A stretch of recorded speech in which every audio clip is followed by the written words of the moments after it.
eu tenho a certeza que cada um de nós tem na sua vida, marcado como ponto de referência dentro do planeta, um lugar simples que lhe disse alguma coisa, que lhe disse desde sempre e que continua a recordar com ternura, com simplicidade. E venho partilhar convosco esse lugar e as recordações que ele me traz. Este é o meu lugar de eleição, o meu refúgio, onde eu muitas vezes paro para conversar comigo, porque de facto me traz muitas recordações e também muito silêncio, como podem observar. Daqui eu consigo visualizar a gardunha, a estrela lá atrás. Toma ao rato. Agradeço. Isto é uma confusão de fios aqui. E quando ela carrega de neve, isto de facto é um pequeno céu. Ligado a esse espaço que cada um de nós terá o seu, como eu costumo dizer-vos, haverá certamente a presença de alguém que nos tocou na nossa infância, na nossa simplicidade de criança e que porventura nos terá ensinado alguma coisa que se projeta até hoje nos caminhos da nossa existência. Quando estiver quietinho, eu agradeço. Não, é que estava ali uma janela que não devia ter. Então, Agora não mexo mais. para além das muitas janelas, ligado a este lugar, eu recordo convosco os meus avós maternos, de quem guardo um especial carinho pelas recordações que vos irei trazer até aqui. Porque sou filha de família numerosa, durante os dias de verão os meus pais permitiam que eu fosse para a casa dos meus avós, para eles até era um bem, não é? Era menos um ano. E ali passava eu uma parte do verão. O meu avô era agricultor, canteiro, durante a sua infância um canteiro é um homem que trabalha a pedra com arte, mas nesta altura já não o fazia, portanto vivia só da agricultura. Saía de manhã para uma quintazinha que nós lá temos, eu ficava para trás com a minha avó, ela fazia o almoço e depois, assim mais para as 10, 10h30, 11 horas, íamos ter com ele. Então, e por lá passávamos o dia. Esta é a casa deles, era destas portas que nós saíamos. O trajeto era invariavelmente passando por casa da minha bisavó, mãe, portanto, da minha avó. Seguíamos até à igreja, sempre em silêncio, ela era de poucas falas. E eu atrás dela, claro, tenho a perna curta, sempre tive, e ela era altinha, como vi. Sempre o calor picava, não é? Passávamos por esta rua e a seguir chegávamos à porta do cemitério. E era aqui que se dava, de facto, um momento que eu já esperava. Eu já estava à espera que ela desse aquela sentença. E a sentença era aquela que já confidenciei com alguns de vocês. Era esta. Reza, filha, dizia ela lá do caminho. E eu que já sabia que ela ia dizer aquilo, calava-me. E esta ordem, digamos assim, que eu sentia como ordem e que já esperava todos os dias que ali passávamos, gravou-se de facto na minha memória. Eu sabia pouco do que era rezar, mas apercebia-me que para ela tinha valor. Apesar dela ser uma pessoa iletrada, muito simples, ela achava que era importante rezar ali. Hoje eu aprendi que não é só importante rezar naquele local, é importante que toda a nossa vida seja uma oração, uma prece constante, o que não significa que para mim este não tenha sido o marco, digamos que a luz que orientou a minha mente para a necessidade de orar. de ligar o meu pensamento ao alto e de pensar em coisas mais elevadas do que a brincadeira ou o calor que ia sentindo ao longo do caminho. Calava-me. E isto leva-me até a pensar um bocadinho sobre aquilo que ela me mandava fazer, embora de uma maneira quase automática. Ela mandava-me fazer uma prece. Muito andei por aí, muito aprendi, muitas opiniões ouvi e encontrei no Espiritismo a explicação mais profunda para aquela ordem simples, mas que eu esperava de alguma forma daquela alma simples. Então, projetando-nos para a prece, eu encontrei a explicação em Allan Kardec e no Evangelho segundo o Espiritismo, bem como no Livro dos Espíritos. Diz Allan Kardec que a prece é uma invocação, é uma ligação com o alto. Por ela, pomos-nos em relação mental com o ser a que nos dirigimos. Isto é, a prece eleva-nos a maneira de agir do dia a dia, levanta-nos a alma, levanta-nos o ânimo, projeta-nos num plano superior daquilo com que normalmente lidamos.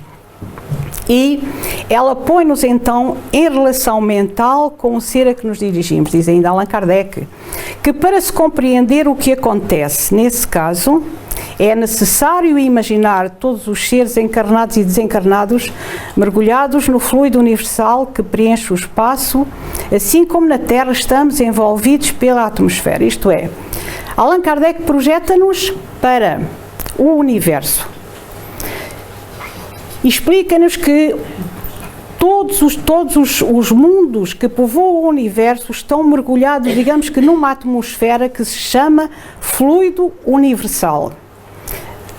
Nós temos a atmosfera da Terra, esta vai muito mais além, preenche todo o universo conhecido e, através da prece, quando nós elevamos o nosso pensamento, é como se que façamos uma ligação de rádio ou de telemóvel e vamos fazer despoletar ondas mentais, como nós vemos nas antenas, que vão fazendo bulir a atmosfera, levando até àqueles a quem o nosso pensamento é dirigido, a nossa onda de sentimento. Portanto, a prece situa-se na área do sentimento, atingindo aqueles por quem nós pomos em ação a nossa onda mental, a nossa vibração. Por isso, a ação, diz-nos Allan Kardec que esse fluido, o fluido cósmico universal, que nós de algum modo movimentamos com a nossa emissão mental, ele é impulsionado pela vontade, pois é o veículo do pensamento, como o ar é o veículo do som, com a diferença de que as vibrações do ar são circunscritas, enquanto as do fluido universal se ampliam ao infinito. Não interessa que nós oremos unicamente por seres que se encontram no nosso planeta, porque as nossas vibrações mentais são captadas em qualquer lugar do universo em que aquele por quem oramos se encontra. Assim sendo, quando o pensamento se dirige para algum ser, na Terra ou no espaço, de encarnado para desencarnado ou vice-versa, estabelece-se uma corrente fluídica, transmitindo o pensamento como o ar transmite o som. Então, quando a prece, ela não será só uma fórmula, e já vamos ver adiante, ela é mais um ato de vontade. Aquilo que o nosso pensamento consegue gerar a favor do outro. E naquele caso, já vamos ver outras situações diferentes, em que ela mandava rezar naquele lugar, nós temos que pensar um pouco porque é que ela fazia aquilo. Será que vale a pena rezar por aqueles que partiram? Diz-nos Allan Kardec que uma pessoa morre quando o seu coração deixa definitivamente de funcionar. Ali estariam então sepultadas as pessoas cujos corações deixaram de funcionar e, portanto, tinham morrido. No entanto, a pessoa desencarna quando se completa o desligamento entre o espírito e o corpo físico, e isso pode levar algumas horas ou prolongar-se por alguns dias. Daí a importância da prece por aqueles que partiram. Na sua simplicidade, aquilo que ela dizia fazia todo o sentido. Orar por aqueles que partiram. Aquele lugar era tão importante como qualquer lugar do universo, mas no plano da matéria, para ela era uma referência, o que não quer dizer que não orasse, no outro lado, por aqueles que tinham partido. Ernesto Bozano, um pesquisador espírita, na obra A Crise da Morte, vem-nos dar algumas dicas importantes a este respeito, que eu gostava de falar convosco acerca. Diz ele que os espíritos afirmam nas suas passagens post-mortem que durante algum tempo ignoram o que de facto lhes aconteceu. Isto é, aquele que partiu, e vemos através das comunicações mediúnicas que acontecem, que há muitos espíritos que não se apercebem que já estão do outro lado da vida. Também, outra situação que Bozano refere é que quase todos revelam haverem passado, depois da morte do corpo, por uma espécie de sono reparador. Isto é, muitos daqueles que partiram estão durante um certo tempo, mais extenso ou menos, dominados por um sono, qualquer coisa que os vai, digamos que, anestesiar e a pouco fazê-los acordar com tranquilidade para a nova existência, sem ser de facto uma passagem abrupta. E finalmente, todos, uma vez desencarnados, gravitam, isto é, juntam-se fatalmente e de um modo automático para a esfera espiritual que lhes diz respeito em obediência à lei de afinidade. Portanto, após esse sono reparador, cada ser irá para um lugar diferente onde se encontram outros dentro das mesmas condições espirituais em que aquele espírito se encontra. Assim sendo, passamos a Leon Denis. Leon Denis, também contemporâneo de Allan Kardec, tem uma visão poética desta situação, quando nos diz: orar pelos espíritos infelizes, orar com compaixão, com amor, é uma das mais eficazes formas de caridade. Vamos ver. Então, mas aqueles que foram infelizes na Terra, que de algum modo traçaram uma linha para si próprios, uma linha de provas e expiações, que se irá, de algum modo, esclarecer no mundo espiritual. Aquilo que nós fomos deste lado, ir-se-á projetar naquilo que nós formos quando estivermos do lado lá. Então isto é fatal. De que é que adianta rezar, orar por alguém que não se portou da melhor forma na Terra? Ele vai ter que reconhecer aquilo em que errou, e que foi menos correto, e de algum modo tentar programar nova encarnação, e irá passar, em determinados casos, por situações pouco confortáveis. Olha, não vale a pena, nós já sabemos que as características que aquela pessoa tem. Agora, ela partiu? Não é assim. E o Espiritismo explica-nos que não há nenhuma situação em que nós nos possamos aliar de ajudar alguém. E mesmo que aquele que nós conhecemos e que nos parece que vai ter algumas dificuldades no além, ele merece sempre a nossa prece. Porque ela vai lhe servir de bálsamo, de consolo. Então, vamos comparar com alguém que está na Terra e que está a passar por uma situação incurável. A gente já sabe, ali não há nada a fazer. Às vezes basta uma palavra de carinho para que o dia corra melhor àquela pessoa que está mal. Mudamos-lhe o pensamento.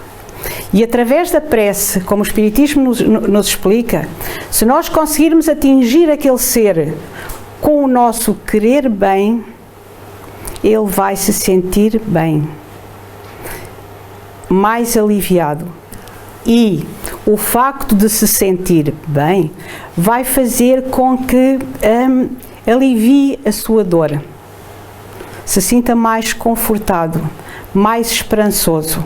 E no mundo espiritual também, mesmo aquele que estiver na maior agonia, ele, ao sentir a força de uma prece, pode modificar a sua maneira de pensar e sentir esperança.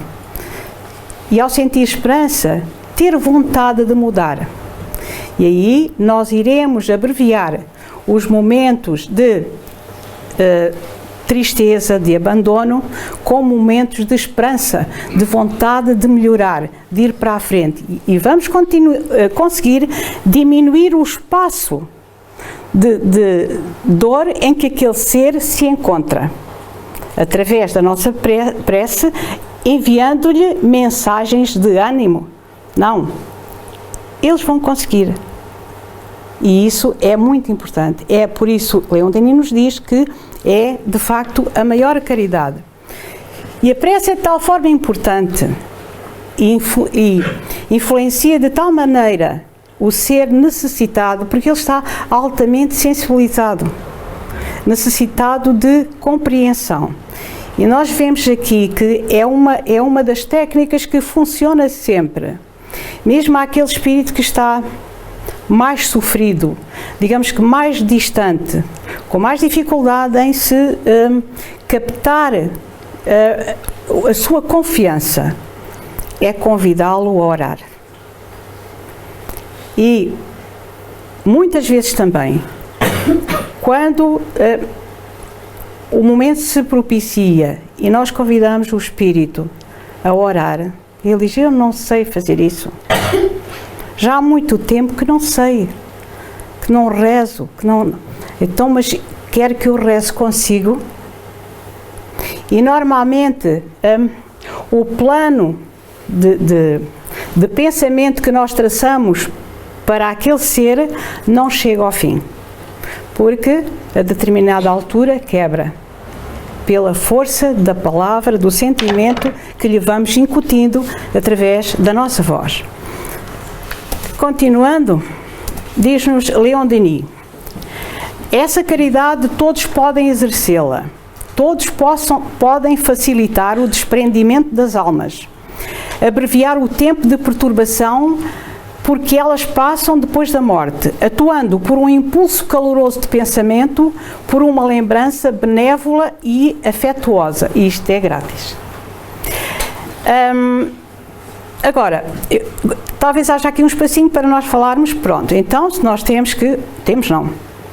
devemos, ou fica-nos bem, orar por aqueles que partiram na sensação de lhes aliviar o sofrimento.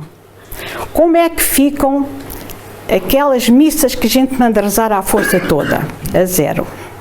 Pelo simples motivo que dissemos aqui desde o início, que a base desta situação é o sentimento.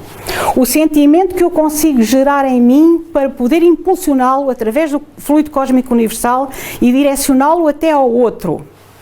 Agora, se eu pagar a alguém para fazer isso por mim, onde é que está o sentimento, que é a base desta estratégia?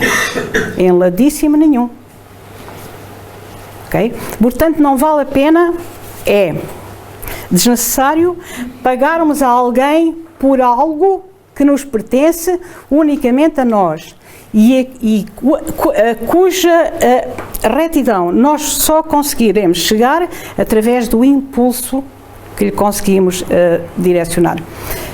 De referir ainda que nós também podemos orar por nós. e a estratégia é a mesma. Orando por nós, impulsionamos a nossa vontade ao Criador do Universo, que nos ampare, que nos ajude. E vocês dizem assim, então, mas já falaram aqui que nós estamos sujeitos a provas e expiações, pouco vai adiantar. Estamos num mundo de projetos? Não. Nem tudo aquilo por que passamos são expiações e há sempre... A fatalidade só acontece para as provas físicas, nunca para as provas morais. Então, se eu tiver uma conduta moral elevada, que faça da minha vida uma prece constante, projetando as minhas dificuldades até ao alto, eu vou conseguir dos bons espíritos paciência, tolerância, resignação, compreensão e vou ser capaz de enfrentar os meus problemas com mais facilidade. Aí a beleza da prece. E mais, mesmo quando nós fazemos prece por outro,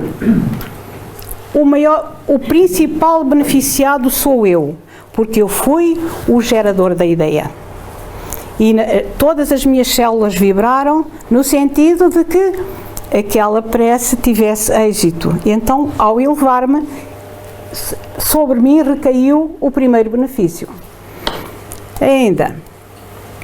A prece, diz Leon Denis, facilita a desagregação corporal, ajudando o espírito a libertar-se dos fluidos grosseiros que o ligam à matéria. Agora, quanto à prece por outros, pelos nossos parentes, pelos infortunados e enfermos, quando feita com sentimentos sinceros e ardente fé, pode também produzir efeitos salutares, como já explicamos aqui. Mesmo quando as leis do destino lhe sejam um obstáculo, quando a aprovação deva ser cumprida até ao fim, a prece não é inútil. Os fluidos benéficos, olhem que bonito, os fluidos benéficos que trazem em si acumulam-se para, no momento da morte, recaírem sobre o perispírito do ser amado, isto é, mesmo quando nós oramos por alguém que está infalivelmente condenado a partir desta vida. Os fluidos que nós lhe enviamos através da prece vão se acumular sobre ele e no momento da morte vão recair sobre o seu corpo espiritual. Bem, mas vamos continuar. Entretanto, acabava o caminho do cemitério e eu tinha mais que fazer do que ouvir as sentenças da minha avó. Ela depois começava a falar. E havia outros horizontes para mim no caminho. Já chega, não é? Então, qual é que era a minha tarefa preferida? Era caçar amoras. Elas estavam altas, daí esta imagem. Não lhes chegava lá muito bem, como veem. E nem todas estavam bem maduras. Mas isto era muito agradável. Olhem, carregadas de pó, era uma doçura. Elas só são boas quando se apanham diretamente da Silva. Não sei se já tiveram essa experiência. Agora, se as guardarem no bolso, não valem nada. Então, eu tinha o encanto das amoras, e tenho, cada vez que lá vou. Elas ainda lá estão. Desde que seja tempo delas, evidentemente. Escolhendo sempre as mais maduras e as outras ficam para outra vez. Depois atravessavam-se no caminho as lagartixas. Elas eram uma delícia, fugiam. Mas o meu irmão tentava apanhá-las, mas ele nunca conseguia. Bem, e aquilo todos os dias era o mesmo ritmo. Um bocadinho lá do cemitério era só um bocadinho, claro. Bom, entretanto, havia outra coisa que me levava à mente quando já íamos quase a chegar ao portão. E que era isto. Põe o som mais alto. Olhe para esta delícia.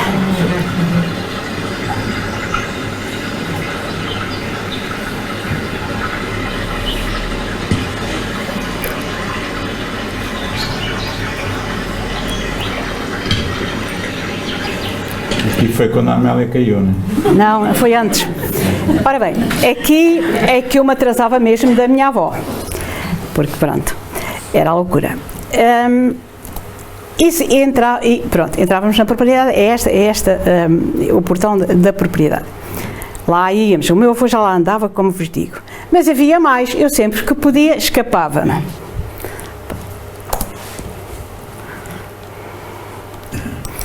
E aqui era mais profundo ainda. Fernando, eu acho que a dona Amélia quer vender a propriedade. Não. Fazer esta publicidade toda. Olha para esta maravilha. Isto era lá ao fundo da Ribeira. Ao fundo da Tapada. Eu não saí do portão, era lá ao fundo. Era e é.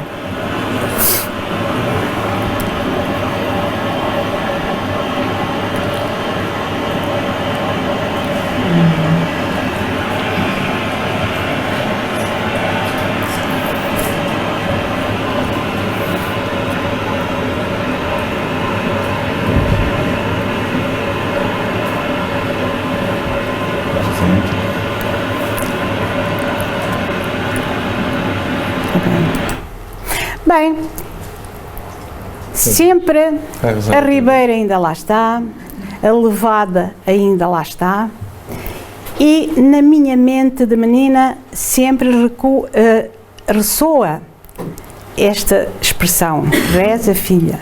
E nós vamos continuar a orar, porque foi assim que aprendemos. Porém, aprendemos também no Espiritismo que orar é louvar, pedir e agradecer.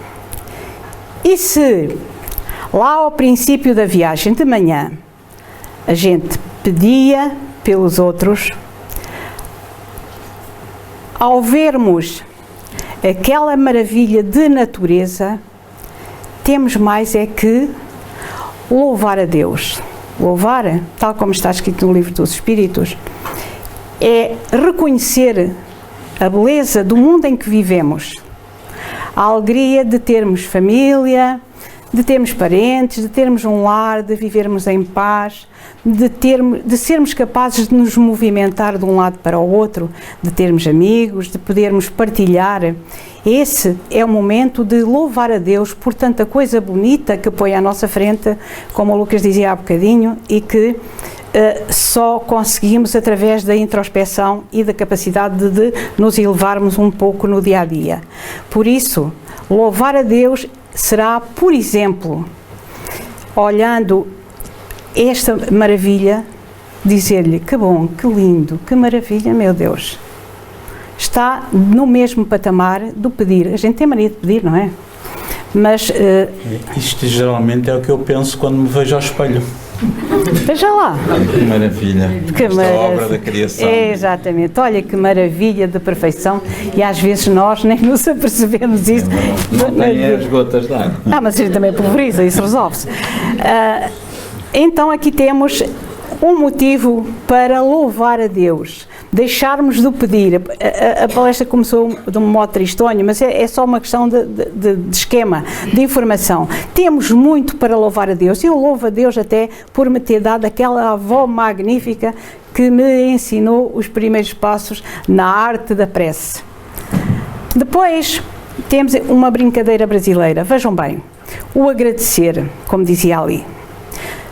Deus deu-lhe um presente de 86.400 segundos hoje. Você usou para dizer obrigado? O nosso agradecer ficou além, não é? Para pedir, estávamos leves. Ainda um postalinho para Deus.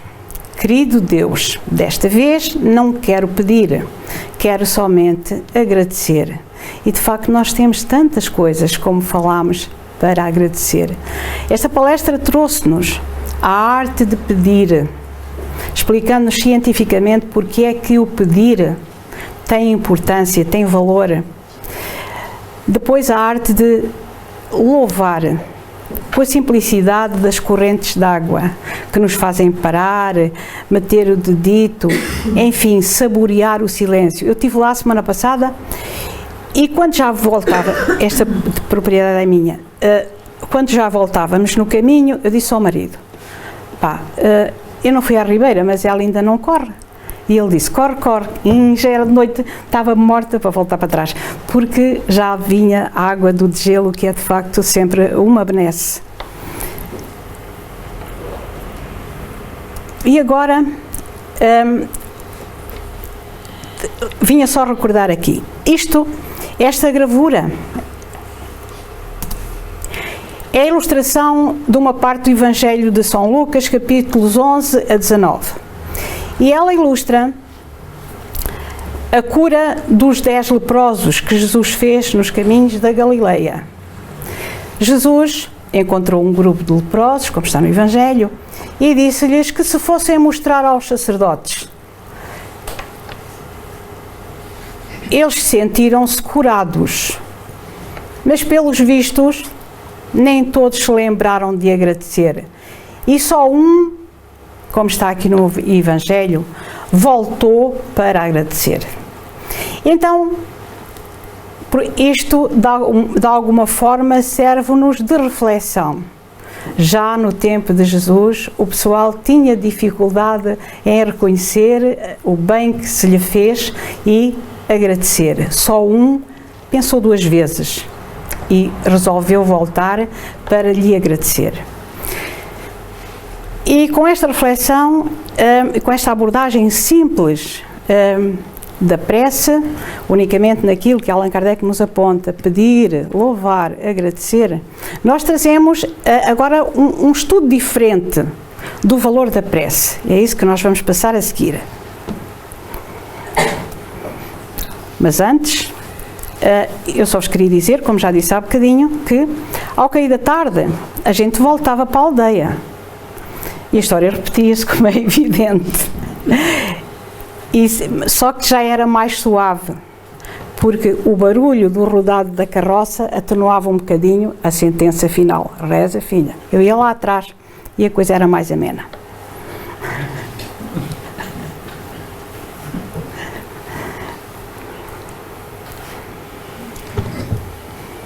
Queres explicar? Sim. Já disse agora. Vamos passar agora uma vertente diferente de experiências feitas sobre a prece. Isto é um filme, se calhar alguns de vocês já conhecem, que é de um cientista, o Greg Braden, que andou a investigar os vários tipos de prece junto dos monges budistas, junto de vários tipos de culturas, e é muito interessante a conclusão a que ele chegou. Até se desse para apagar aqui esta luz, faz favor, se alguém... Segredo da dança da chuva.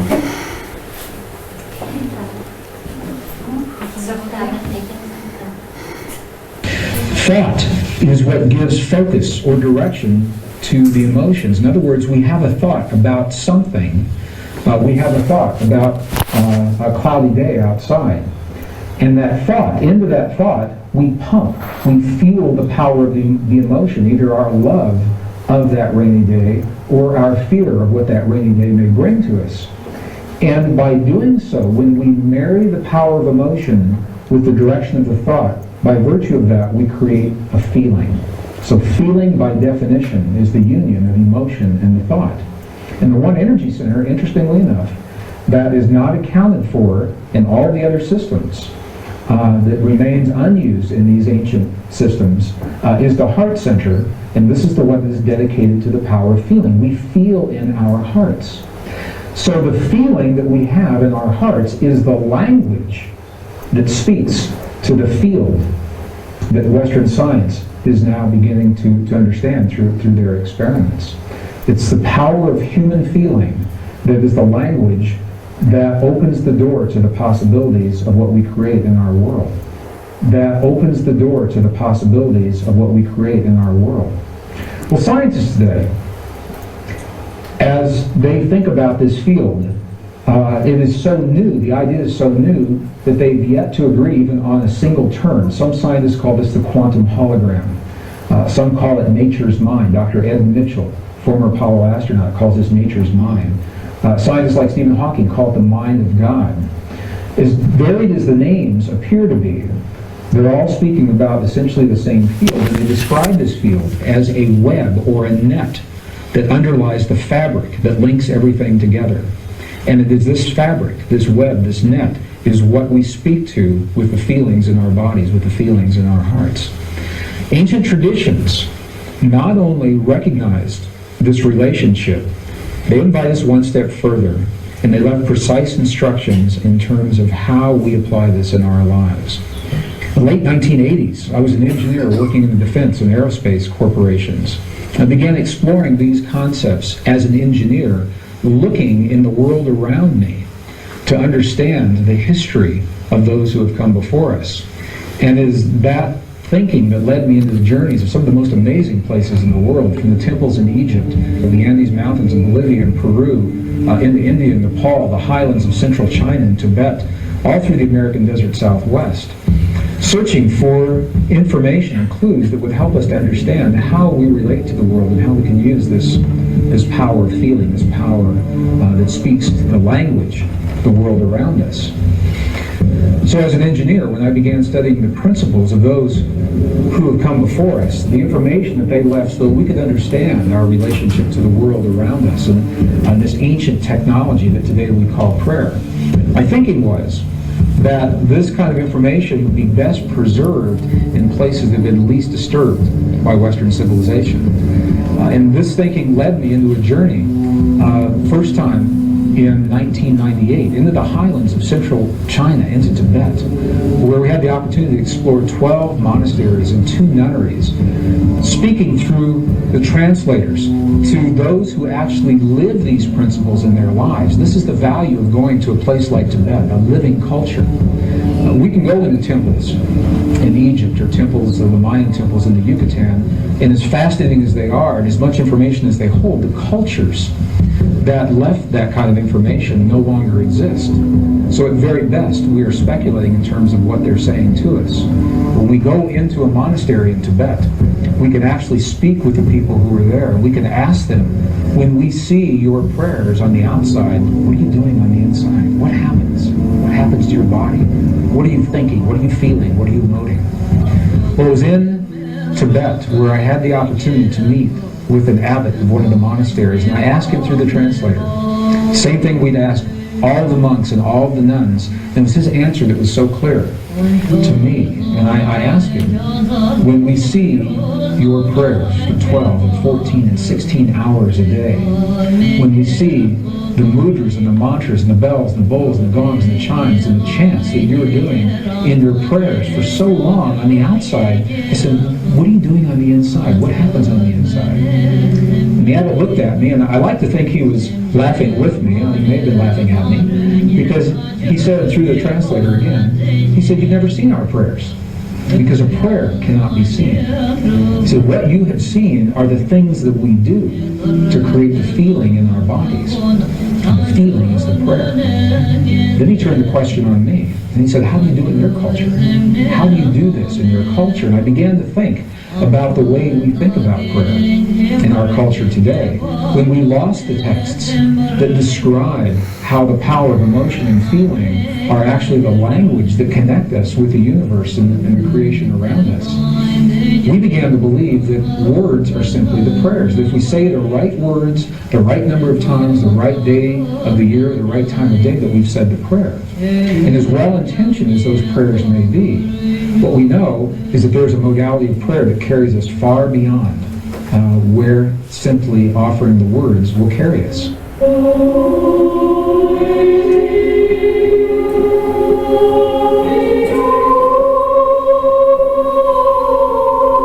Western prayer researchers today identify 4 modalities of prayer. They say when we pray in the West, we use one or some combination of these 4 modes of prayer. The first is an informal prayer that's called a colloquial prayer. I had a friend of mine who lived in the Bay Area in San Francisco that would say this informal prayer coming home from work every Friday on the interstate. Dear God, if you let me get to the Conoco station before my tank runs out of gas, I'll never let my tank get this low again. And that is an informal prayer to God.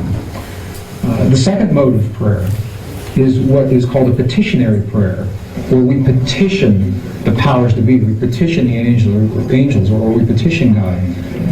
Amen. Dear God, I claim the right to heal and be healed now in all past, present, future manifestations. That would be a petitionary kind of prayer.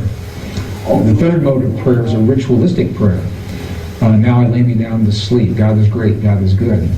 And the fourth mode of prayer is a prayer that has no words. It's simply a meditative prayer where we become aware of a presence around us and in the silence. And there's some dispute as to whether or not this is even a mode of prayer or not. But this is the way Western prayer researchers typically think of prayer in our world today. And as good as those modes are, and as well as they describe the way we pray, there's always been another mode, a fifth mode, that is not described in these modalities. And this is precisely what the abbot in Tibet was describing to us. He was describing a mode of prayer that's based in feeling. And he said we must feel the feeling as if the prayer has already been answered. And in that feeling, we are speaking to the forces of creation, allowing the world to respond to us, allowing this field, the quantum hologram, the mind of God, to respond to us with what it is that we are feeling within our hearts. So, rather than praying and feeling powerless in a given situation, dear God, please let there be peace in the world, this mode of prayer invites us to feel as if we are participating in that peace, just as John Wheeler suggested, that we are part of all that we see. And as we feel the peace in our world or the healing in the bodies of our loved ones, we are actually empowering the field to mirror that back to us in a way that will bring those changes about in our lives and in our world. Well, this is precisely what the abbot was saying to us in the monastery in Tibet.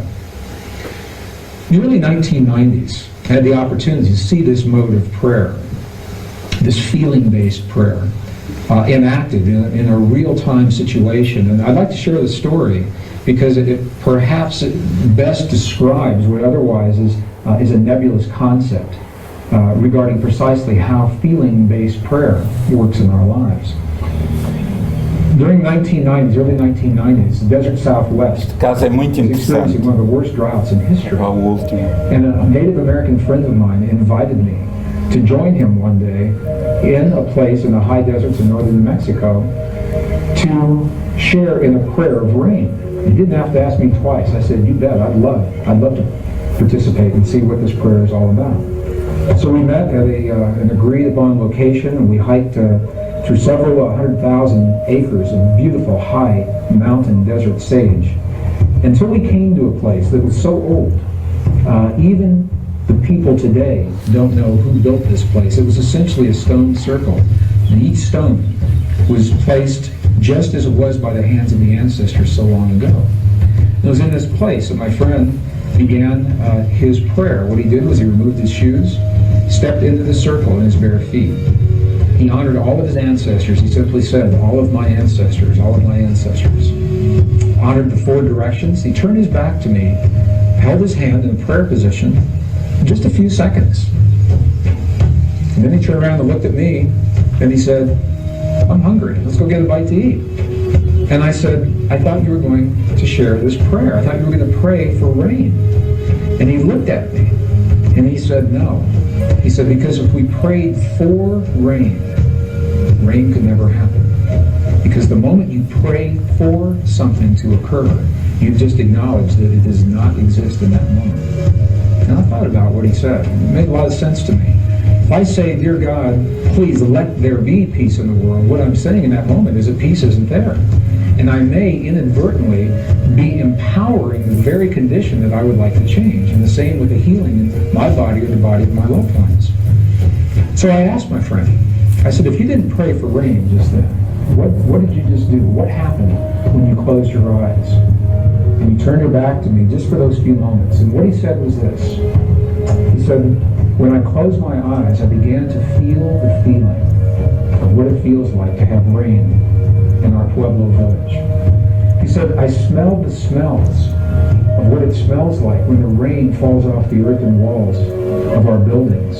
And I felt the feeling of what it feels like with my naked feet in the mud. There's so much mud because there's been so much rain.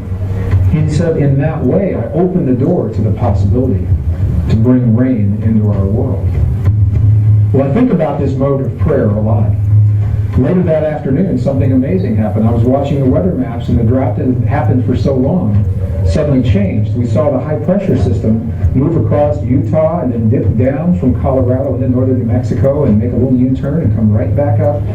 We had rain that night, and we had rain all the next day. It rained and rained, and I called my friend. And I asked him, I said, there's so much rain, the valleys are flooding, the roads are flooding. What in the world is going on? And he was quiet just for a moment, and he said, that's the part of the prayer. He said, I never quite figured out. So I have no way of scientifically validating that my friend's prayer had anything to do with that rain. But the correlations are so high. We see it happen so many times, we know there is an effect with that rain. But the correlations are so high. We see it happen so many times, we know there is an effect.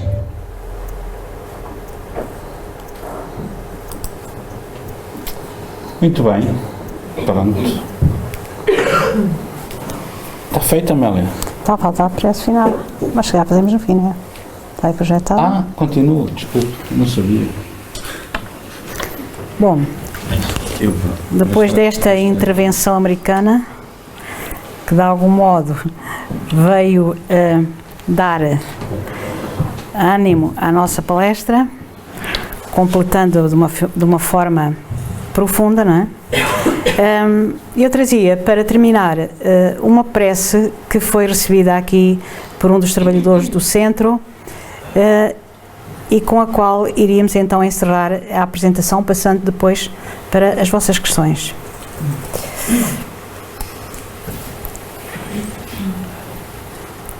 Ela ir-se a encaixar em tudo aquilo que nós falámos aqui, e é de facto uma beleza. Diz: Senhor da vida, quando a minha alma estiver em ferida, que eu possa lembrar-me de Ti. Quando a dor penetrar no meu lar, que eu jamais me esqueça de orar.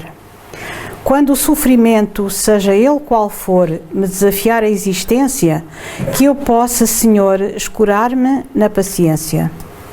Divino amigo, que eu possa ser o candeeiro que alumia, o cobertor que agasalha, a palavra que consola, a comida que sacia, a água que descedenta.